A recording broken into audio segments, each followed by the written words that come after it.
Hello guys, welcome to जुडा institution. आज हम शुरू करेंगे हमारा क्लास 10th का फिजिक्स में 6th चैप्टर, जिसका नाम है स्ट्रक्चर ऑफ एटम। ओके, तो हमारा 6th चैप्टर है फिजिक्स में स्ट्रक्चर ऑफ एटम, जिसमें हम पढ़ेंगे एटॉमिक पार्टिकल्स के बारे में।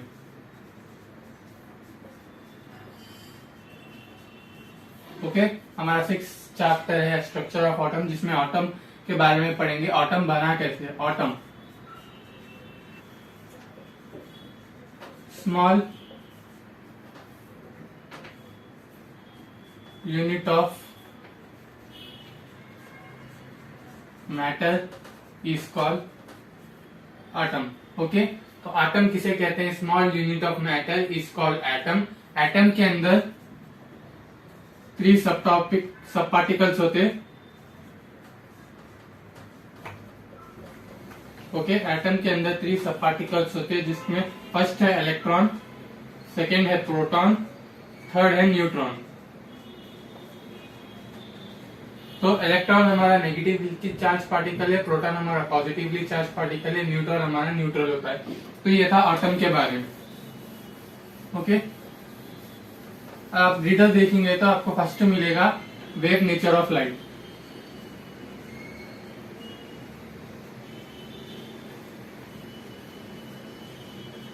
तो वेव नेचर ऑफ लाइट है क्या? हमें इसमें पढ़ना है नेचर ऑफ लाइट के बारे में। तो वेव्स के उसमें nature of light, for example एक पॉन्ड है, पॉन्ड का मतलब लेक पॉन्ड कुछ भी है, वो रेस्ट पोजीशन में है अंटिल आप एक स्टोन डालिए उसमें। ओके, पॉन्ड के अंदर स्टोन डालिए तो क्या फॉर्म होंगे? वेव्स। ये पॉन्ड है हमारा, स्टिल है, इसमें आप एक स्टोन डाल दिए तो पूरे ऐसा ऐसा ऐसा ऐसा ऐसा ऐसा ऐसा ऐसा ऐसा पूरे वेव्स फॉर्म होते। ओके, ट्रांसमिट होते वेव्स। तो ये एक एग्जाम्पल था। फॉर दूसरा एग्जाम्पल ले लीजिए आप, any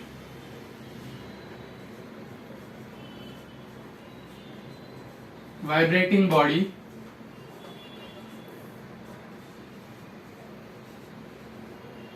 produce waves by waves and release energy। कोई भी वाइब्रेटिंग चीज हो, any vibrating body produce waves, वो वेव्स को भी प्रोड्यूस करेगी या एनर्जी तो भी रिलीज करेगी। एनर्जी रिलीज हुई तो वेव फॉर्म्स होती। ओके, तो इस डायग्राम था इस तरीके से, जिसमें इस तरीके का डायग्राम है आपको।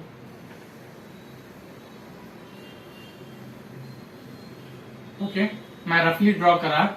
इस डायग्राम में ये हमारी इलेक्ट्रिक फील्ड है, ये हमारी मैग्नेटिक फील्ड है।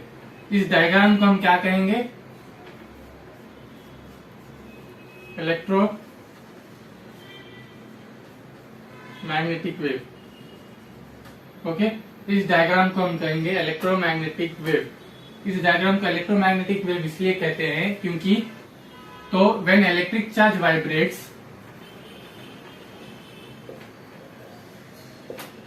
It produce electromagnetic waves. जब हमारा इलेक्ट्रिक चार्ज वाइब्रेट होगा तो क्या प्रोड्यूस करेगा? Electromagnetic wave. जिसमें इलेक्ट्रोमैग्नेटिक वेव में ये आपको रीडर में रेड कलर में भी देखने को मिलेगा, ये वॉयलेट कलर में देखने को मिलेगा। तो distance from peak to peak, ये एक पीक है, ये एक पीक है, जिसे हम लैम्बडा से डिनोट करते हैं। लैम्बडा का मतलब, okay, distance from peak to peak को हम लैम्बडा से डिनोट करेंगे। लैम्बडा का मतलब वेवलेंथ। ओके, लैम्बडा का मतलब वेवलेंथ।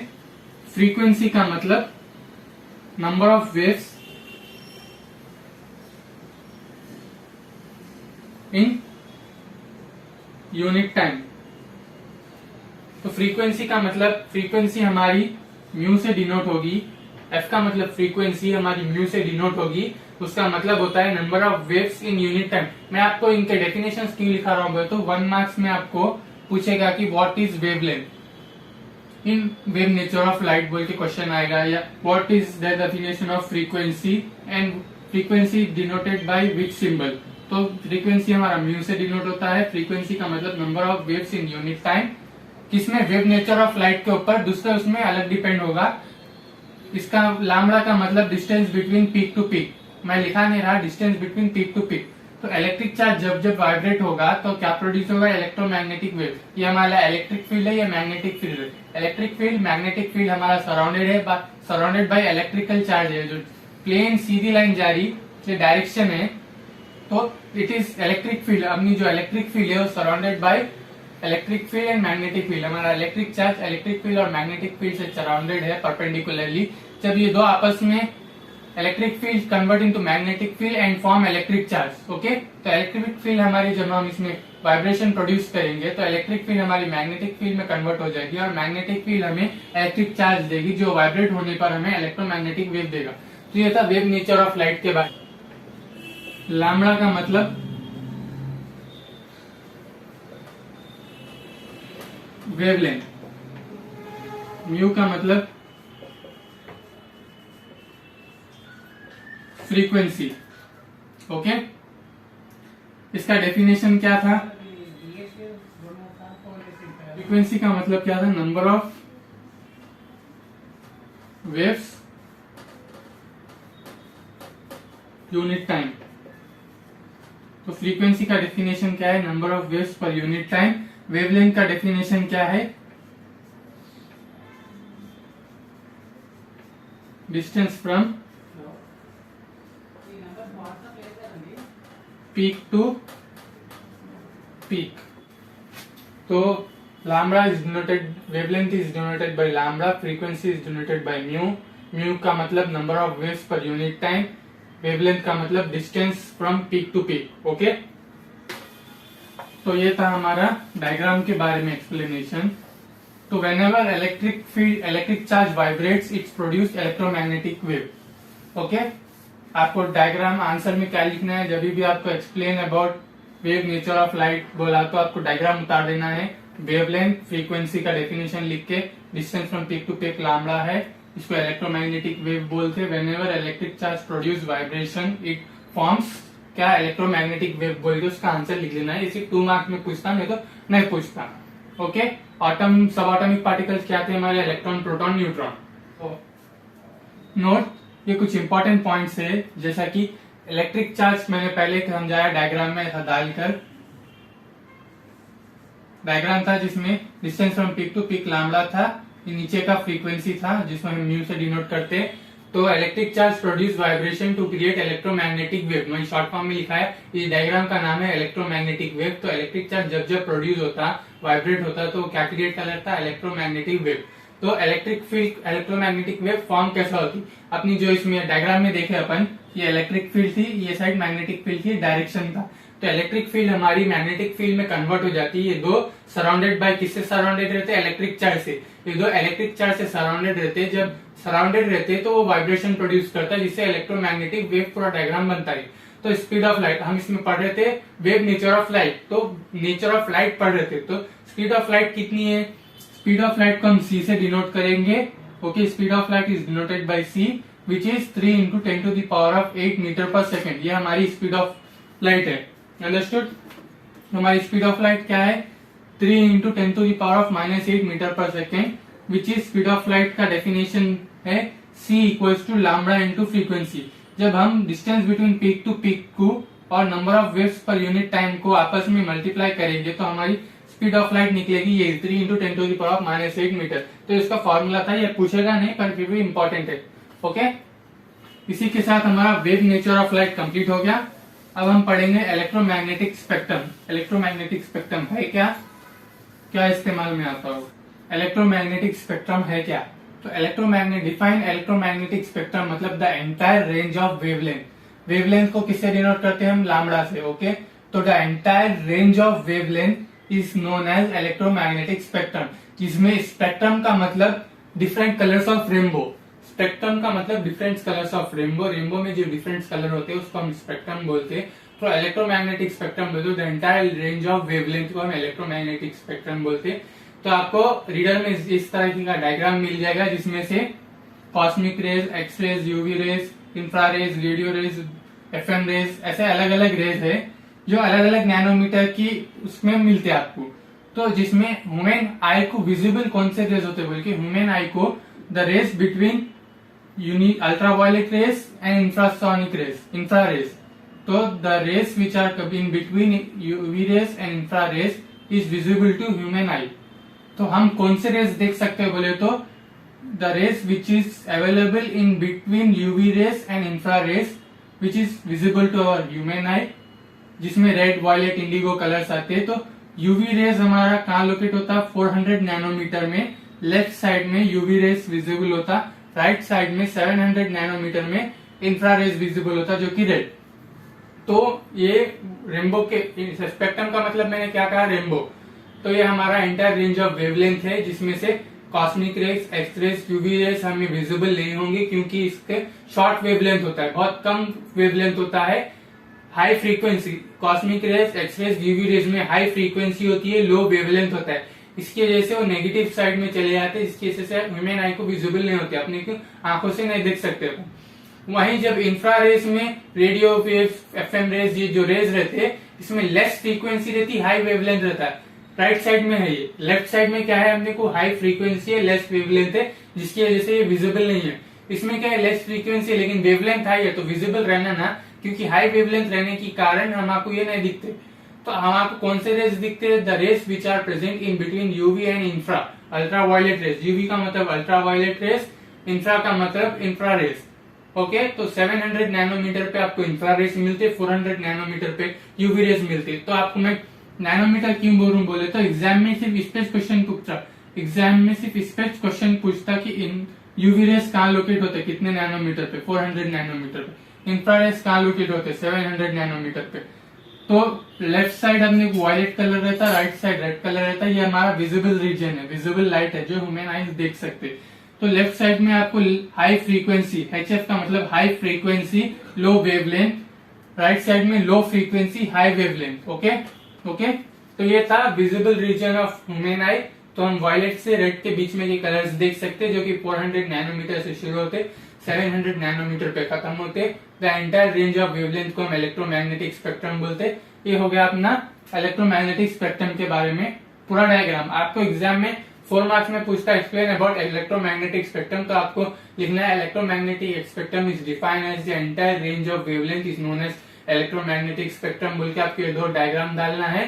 डायग्राम डालने के बाद लेफ्ट साइड है high frequency low wavelength, red colour है less frequency high wavelength, cosmic rays, X rays, UV rays, जितने भी रेज है वो शॉर्ट वेवलेंथ है। Infra rays, radio active rays, broadcast rays, जितने भी रेज है ये तो ये शॉर्ट वेवलेंथ है, ये लॉन्ग वेवलेंथ के वेव्स है। ये विजिबल रीजन है बोल के 2-3 पॉइंट लिख दो आप। यूवी का मतलब अल्ट्रावायलेट रेज, IR का मतलब इंफ्रारेज। तो ये हमारा विजिबल रीजन है जो कि इलेक्ट्रोमैग्नेटिक स्पेक्ट्रम के बारे में है, नोट कर लीजिए। अब आ जाते हैं हमारे मैक्स प्लैंक। इन्होंने एक इक्वेशन दिया था E equals to h mu. Okay, इसका मतलब E का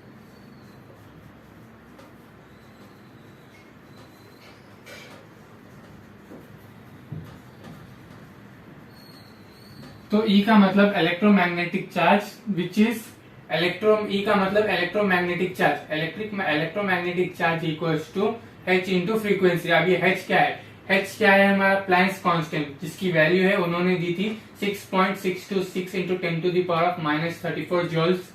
ये प्लैंक्स कांस्टेंट ने दी थी h की वैल्यू, h का मतलब प्लैंक कांस्टेंट जिसकी वैल्यू ये है। E का मतलब इलेक्ट्रोमैग्नेटिक चार्ज। तो इलेक्ट्रोमैग्नेटिक चार्ज हमारा कैन बी गेन और लूज। तो हमारा जो इलेक्ट्रोमैग्नेटिक चार्ज है वो गेन भी हो सकता, लूज भी हो सकता। It is not in continuous manner, तो वो कंटिन्यूअस मैनर में नहीं है, जिसकी वजह से उन्होंने ये इक्वेशन दिया था E इक्वल्स टू hv। तो Planck's constant into frequency, frequency जितनी होगी उसको आप मल्टीप्लाई करेंगे तो आपको एग्जैक्ट इलेक्ट्रोमैग्नेटिक चार्ज मिल जाएगा। ये इक्वेशन दिया था किसने, मैक्स प्लैंक ने। ओके, नोट कर लीजिए। तो अब हम डिस्कस करेंगे हमारी सेकेंड एक्टिविटी। इस एक्टिविटी का नाम नहीं है, खाली आपको एग्जाम में पूछेगा कि cupric chloride plus hydrochloric acid का पेस्ट बना के जब उसे हम बर्न करेंगे तो किस तरीके की फ्लेम आएगी। या strontium chloride plus hydrochloric acid, concentrated hydrochloric acid को मिक्स करके पेस्ट बनाने के बाद बर्न करने पे कौन सी तरह की फ्लेम आएगी। एक्टिविटी का नाम नहीं है, खाली आपको copper chloride plus hydrochloric acid या strontium chloride plus hydrochloric acid को मिक्स करने के बाद कौन सी फ्लेम्स आती बोल के पूछता, ये एक्टिविटी का नाम नहीं है। ओके, तो फर्स्ट हम ले लेंगे क्यूप्रिक क्लोराइड। क्यूप्रिक क्लोराइड का फॉर्मूला है CuCl2। ओके, क्यूप्रिक क्लोराइड का फॉर्मूला CuCl2 है। जब हम इसे hydrochloric acid, concentrated hydrochloric acid से मिक्स करेंगे, कितने 5 millilitre. Okay, 5 millilitre of concentrated hydrochloric acid plus cupric chloride CuCl2 को मिक्स करने के बाद वॉच ग्लास पे पेस्ट बनाने के बाद पेस्ट बना लेके प्लैटिनम लूप, याद रखिए प्लैटिनम का लूप लेना है, जिसमें इस पेस्ट को रख के उसे बंसन बर्नर पे बर्न करना है। बर्न करने पे आपको मालूम पड़ेगा कि क्यूप्रिक क्लोराइड हमें ग्रीन कलर की फ्लेम देगा। ओके, क्यूप्रिक क्लोराइड को बर्न करने पे हमें किस तरीके की फ्लेम मिलेगी, ग्रीन कलर की। वहीं जब यही एक्टिविटी आप strontium chloride plus 5 millilitre of concentrated hydrochloric acid को वॉच ग्लास पर मिक्स कीजिए। मिक्स करने के बाद उसका पेस्ट बना के प्लैटिनम लूप पे बंसन बर्नर पे बर्न करने पे आपको कौन सी रेस मिलेगी, कौन सी तरह की फ्लेम मिलेगी, क्रिम्सन रेड फ्लेम मिलेगी। ओके, क्रिम्सन रेड फ्लेम मिलेगी। तो ये था ये एक्टिविटी के बारे में। तो इसमें आपको ज्यादा कुछ भी नहीं, खाली एम लिख देने का है, to find the flame colours बोल के लिख लो। मटेरियल ग्लास, जितने भी केमिकल्स है इनका नाम मटेरियल में लिख लो। फिर प्रोसीजर क्या लिखना है आपको, take hydrochloric acid, concentrated hydrochloric acid 5 millilitre, add cupric chloride, make a paste in a glass tube and put the paste on platinum loop and then burn it under Bunsen burner. Then we can observe that cupric chloride give green color flames. Repeat the same process with strontium chloride, then it's going to give us crimson red color. इस तरीके से आपको लिख देना है। Final में observation में लिखना है cupric chloride ग्रीन फ्लेम देता, स्ट्रोंटियम क्लोराइड हमें क्रिम्सन रेड फ्लेम देता। ओके, तो ये एक्टिविटी इतनी ही थी। अब है लाइन स्पेक्ट्रम। लाइन स्पेक्ट्रम होता क्या है? लाइन स्पेक्ट्रम का मतलब मैंने क्या कहा, different colours of rainbow. Rainbow के कलर्स को हम स्पेक्ट्रम बोलते हैं। लाइन स्पेक्ट्रम का मतलब